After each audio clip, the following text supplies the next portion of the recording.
Un énorme astéroïde de plusieurs dizaines de mètres de diamètre fonce vers la Terre à travers l'immense obscurité cosmos. Préparez-vous à une terrible nouvelle. Il y a 72% de chances qu'il percute la Terre dans 14 ans, avec des zones d'impact potentielles en Amérique du Nord, en Europe du Sud et en Afrique du Nord, soit certaines des régions les plus densément peuplées de la planète. Les astronomes surveillent de près cet envahisseur de l'espace depuis quelque temps, mais il s'est maintenant trop rapproché du Soleil, et il sera impossible de le suivre au cours des 7 prochains mois.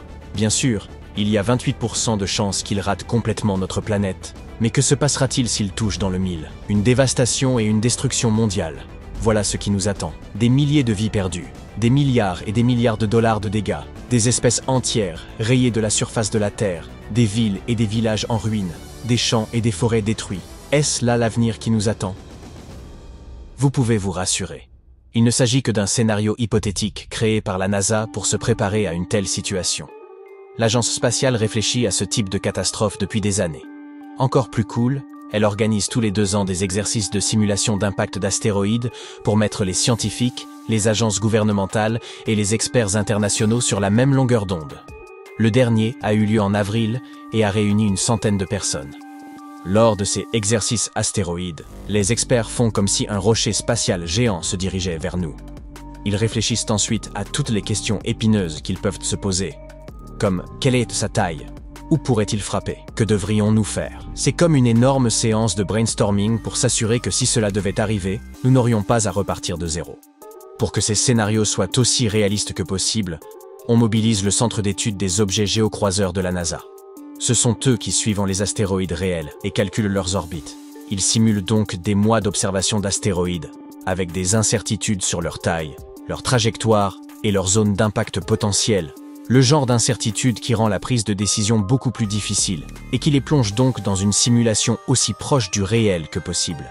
Si un astéroïde se dirigeait vraiment vers la Terre, ce ne serait pas seulement le problème d'un seul pays, mais de tous. C'est pourquoi cet exercice fait appel à des experts internationaux. En avril, ils se sont réunis pour la première fois. Ils ont travaillé aux côtés d'agences américaines telles que le Planetary Defense Coordination Office de la NASA et la FEMA pour déterminer comment le monde pourrait réagir à une telle crise, car l'impact d'un astéroïde aurait des conséquences désastreuses à l'échelle globale. La grande question est la suivante. Pouvons-nous réellement empêcher un astéroïde de heurter la Terre? Les experts envisagent 2 options principales. Premièrement, nous pourrions envoyer un vaisseau spatial pour recueillir plus d'informations. Si nous en savions plus sur la taille, la masse et l'orbite de l'astéroïde, nous serions en mesure de prendre de meilleures décisions sur la marche à suivre. La deuxième option consiste à essayer de dévier l'astéroïde. En gros, il s'agit de détourner l'objet menaçant de sa trajectoire pour qu'il rate la Terre. Cela peut sembler impossible, mais la mission DART de la NASA a déjà prouvé que c'était faisable. Il y a 2 ans, ils ont envoyé un vaisseau spatial percuter un petit astéroïde appelé Dimorphos, et ont réussi à modifier son orbite. Ce fut une grande victoire pour la défense planétaire. Mais des missions comme celle-là prennent énormément de temps à planifier, préparer et mener à bien. C'est pourquoi il est si important de repérer les astéroïdes dangereux le plus tôt possible. Actuellement, la NASA travaille sur un nouveau télescope appelé NEO Surveyor, dont le lancement est prévu en 2027. Contrairement au bon vieux télescope, NEO Surveyor est conçu pour détecter des astéroïdes dans les conditions les plus difficiles, y compris ceux qui orbitent près du Soleil. Il nous donnera une meilleure chance d'agir tôt et potentiellement d'arrêter un astéroïde avant qu'il ne devienne une menace. Si vous pensez toujours qu'un impact d'astéroïde est quelque chose qui relève de la science-fiction et que la menace n'est pas réelle, que dites-vous de ceci? Tôt le dimanche 21 janvier, un petit astéroïde d'environ 1 mètre de large est entré dans l'atmosphère terrestre et, heureusement, s'est désintégré au-dessus de l'Allemagne. Le système d'impact Scout de la NASA l'a repéré 95 minutes avant qu'il ne percute la Terre et a prédit exactement quand et où il arriverait. À 1h32, heure locale, l'astéroïde 2024 BX1 s'est transformé en une boule de feu incandescente visible jusqu'en République tchèque.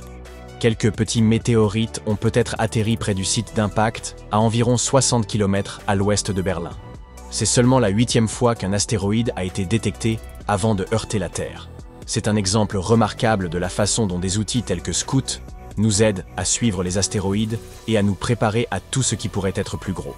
Autre exemple, le 4 décembre, un petit astéroïde a offert un spectacle de lumière époustouflant dans le ciel du nord-est de la Sibérie avant de se désintégrer sans danger dans l'atmosphère terrestre. La roche spatiale, d'environ 71 cm de diamètre, a été repérée quelques heures avant de percuter la Terre.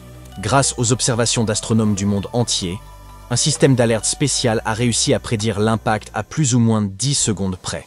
L'astéroïde est entré dans l'atmosphère terrestre à 1h15, heure locale. Les autorités ont été mises en alerte, mais aucun dommage n'a été signalé. Le système Atlas de la NASA a repéré la roche 12 heures avant qu'elle n'entre dans l'atmosphère. Il s'agit du 4e impacteur imminent, c'est-à-dire un astéroïde découvert dans les heures précédant son impact prévu, détecté cette année et du 11e au total. Aujourd'hui, la Chine a également de grands projets en matière de défense planétaire. Elle travaille sur sa première mission visant à frapper un astéroïde, et celle-ci a un double objectif. Un vaisseau spatial s'écrasera sur l'astéroïde et l'autre restera en arrière pour étudier la situation pendant 1 an au maximum. En d'autres termes, il ne s'agit pas seulement de protéger la Terre, mais aussi d'en apprendre davantage sur le système solaire. La cible est l'astéroïde 2015 XF261, un nom vraiment à rallonge, qui mesure également environ 30 mètres de large. Il est passé près de la Terre récemment, le 9 juillet, à 50 millions de kilomètres de nous. C'est vrai, c'est quand même assez loin. Mais ce voyageur de l'espace fonçait à une vitesse de 42 000 km/h, soit 30 fois la vitesse du son. La Chine va envoyer une sonde spatiale pour étudier l'astéroïde. Ils espèrent en savoir plus sur sa structure et sa composition, ce qui pourrait nous aider dans de futures missions de défense planétaire. Ensuite, ils prévoient de percuter l'astéroïde avec un autre vaisseau spatial pour tester l'impact, et la première sonde spatiale restera sur place pour observer les restes pendant 1 an. Le timing est essentiel pour ce type de mission. Cet astéroïde nous offre de bonnes opportunités d'études pour les années à venir. Ainsi, en mars et mai 2027, il passera à moins de 32 millions de kilomètres de la Terre. En avril 2028, il s'en rapprochera encore plus, à 21 millions de kilomètres. 1 an plus tard, en avril 2029, l'astéroïde passera à seulement 6,7 millions de kilomètres, ce qui en fera une cible de choix pour une telle mission. Une autre bonne occasion se présentera en avril 2030, lorsque l'astéroïde passera à 7 millions de kilomètres de notre planète. Pour vous donner un peu de contexte, la mission DART de la NASA visait autrefois un astéroïde situé à 11 millions de kilomètres, et le voyage a duré 10 mois. Les chefs du projet chinois doivent donc choisir le bon moment, en fonction du temps dont leur engin spatial aura besoin pour faire le chemin. La mission devrait débuter vers 2027, mais ce ne sera pas la première tentative de la Chine. En 2023, ils prévoyaient un test de défense planétaire avec un astéroïde différent, qui mesure également environ 30 mètres de large. On ne sait pas exactement pourquoi ils ont décidé de se concentrer sur un autre objet, probablement parce que le timing est plus favorable. La plupart des astéroïdes sont en fait des capsules temporelles datant de 4,6 milliards d'années, des vestiges de l'époque où le système solaire était en train de se former. Leur étude pourrait nous en apprendre beaucoup sur la formation des planètes, y compris la Terre. La Chine s'attaque donc à un projet qui combine la défense planétaire et la science spatiale pure. Elle fait assurément de grands pas dans le domaine de l'exploration cosmique.